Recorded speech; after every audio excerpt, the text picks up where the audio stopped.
এখানে দেখো ছোট্ট বাংটু একটা আছে। তোর নাম কি রে? আমার নাম আব্দুল আবিদ হোসেন।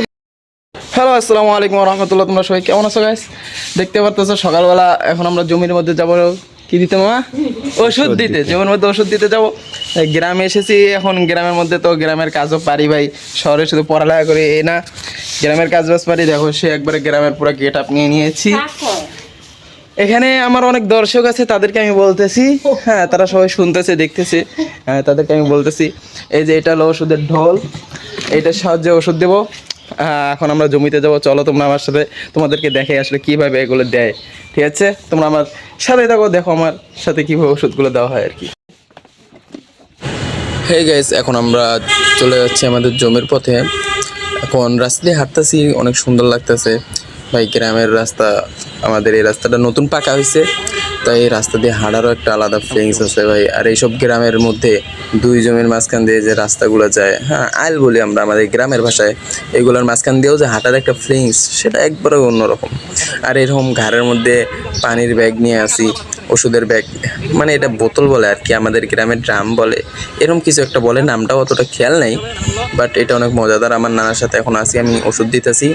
আমার নানা বলতেছে ঠিকঠাক মতো ওষুধ দিতে, তারপর আমি ওষুধ দিলাম। এখন পানি দেওয়া লাগবো, মানে এই বোতলটা পানি দিয়ে ভরা লাগবে। এখান থেকে আমরা স্বচ্ছ পানি নেওয়ার চেষ্টা করবো, একবারে স্বচ্ছ পানি দিয়ে তারপর আমরা ড্রামটা ভরবো।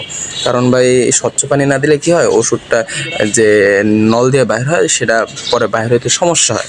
তাই আমরা স্বচ্ছ পানি ভরবো, যেন কোনো বাইর হইতে সমস্যা না হয়। এই যে এখান থেকে আমি স্বচ্ছ পানি নিচ্ছি, আমার মামা ক্যামেরাম্যান, আমার মামা ভিডিও করতেছে, তো অনেক সুন্দরভাবে পানিগুলো নিচ্ছি, ভরতেছি। কারণ সুন্দরভাবে ওষুধ জমির মধ্যে দেওয়া লাগবে, কারণ প্রতি সিজনে 3 থেকে 4 বার ওষুধ দেওয়া লাগে। এইবার দিলে সম্ভবত আর দেওয়া লাগবে না। তারপর ধান বাড়াচ্ছে, ধান পাইকে যাবে, তারপর ধান কাইটা আমরা ঘরে নিয়ে আসবো ইনশাল্লাহ। এখন ড্রাম ভরা শেষ, বোতলটা ভরা শেষ, এখন প্রায় ভরা শেষ। এখন ভরা শেষ হলে আমাদের ওইদিকে ভেতরে জমি আছে, সেই জমির মধ্যে আমি ইনশাল্লাহ দিব। আরও 3টা জমিতে আমি দিয়েছি সকাল ফজরের পর থেকে। এখন এই জমিটা 4 নাম্বার, এই জমিটা দিব, তারপর আমার মামা দিবে। আরও 2টা জমি বাকি আছে, সেই 2টা জমি আমার মামা দিবে।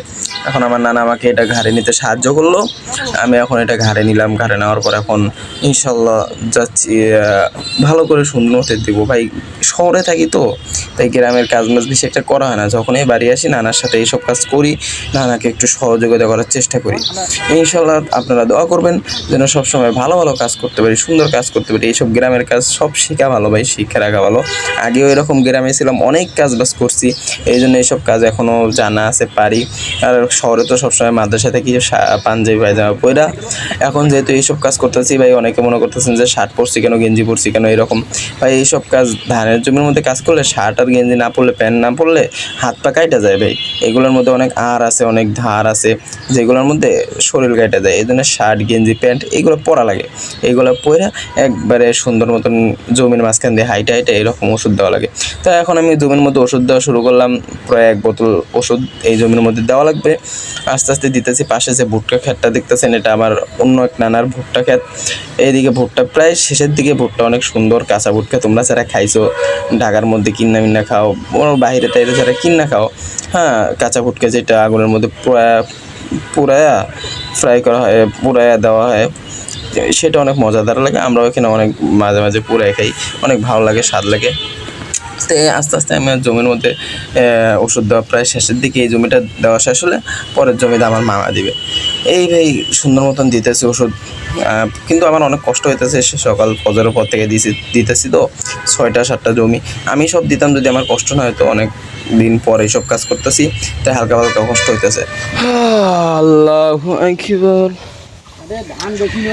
এখন মনে করো ভাই অনেক কাজ বাজ এই রোদের মধ্যে করতেছি, শহরের মানুষ বলছে। আগে গ্রামে ছিলাম ভাই, সব পারি, না পারার কিছুই না। এর নাম আব্দুল আবিদ হোসেন। পাতালের মধ্যে আছি ভাই, অনেক সুন্দর জায়গা। এই যে আমার নানা, এই যে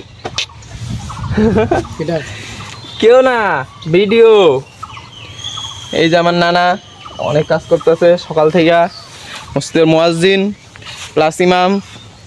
দেখো কত কষ্ট করে করতেছে, দেখছো?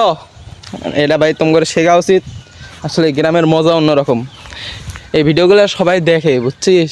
সবাই দেখুক আসলে গ্রামের কাজ কীরকম, মানুষ কত কষ্ট করে, পরিশ্রম করে, কত পরিশ্রম করি ধান থেকে চাউল থেকে সেইগুলো আবার শহরের মানুষ খেলে বসে বসে দোকান থেকে কিনে নিয়ে খায়। এগুলো ভাই অনেক কষ্টের। এই যে একটু ধান করার জন্য ওই দেখো আমার মামা ওখানে ওষুধ দিতে আছে, তখন আমি দিলাম।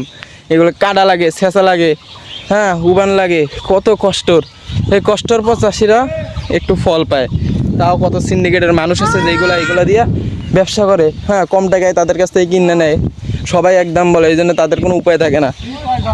এই জন্য অনেক চাষি চাষ করা বন্ধ করে দেয়।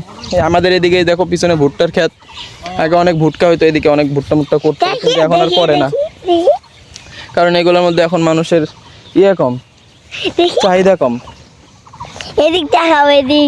এই যে দেখো এগুলোর মধ্যে মানুষের চাহিদা কম, এই জন্য এগুলা আস্তে আস্তে দিনকে দিন বন্ধ হয়ে যেতেছে। তাই আমরা আশা করি, দোয়া করে সবাই যেন এই গ্রামের দিকে দেখা যায়, মানুষগুলার কষ্ট যেন সবাই বোঝে, সিন্ডিকেট যেন বন্ধ হয়ে যায়।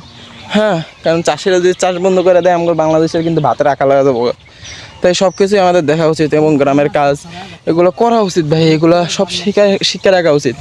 আসলে শহর তো সব কিছু না, আসলে গ্রামের মানুষ বেশি সুস্থ থাকে এবং শহরের মানুষ অসুস্থ থাকে। তার একটাই কারণ, শহরের মানুষ শুধু বৈশাখ থাকে, কাজ বাজ করে না। গ্রামের মানুষ সবসময় কাজ বাজ করে, এই জন্য গ্রামের মানুষ সবসময় সুস্থ থাকে, স্টেবলিশ থাকে, তাদের বডি ফিগার সব ঠিক থাকে। এই জন্য ভাই গ্রামে আইসা দরকার, কাজ বাজ করা দরকার।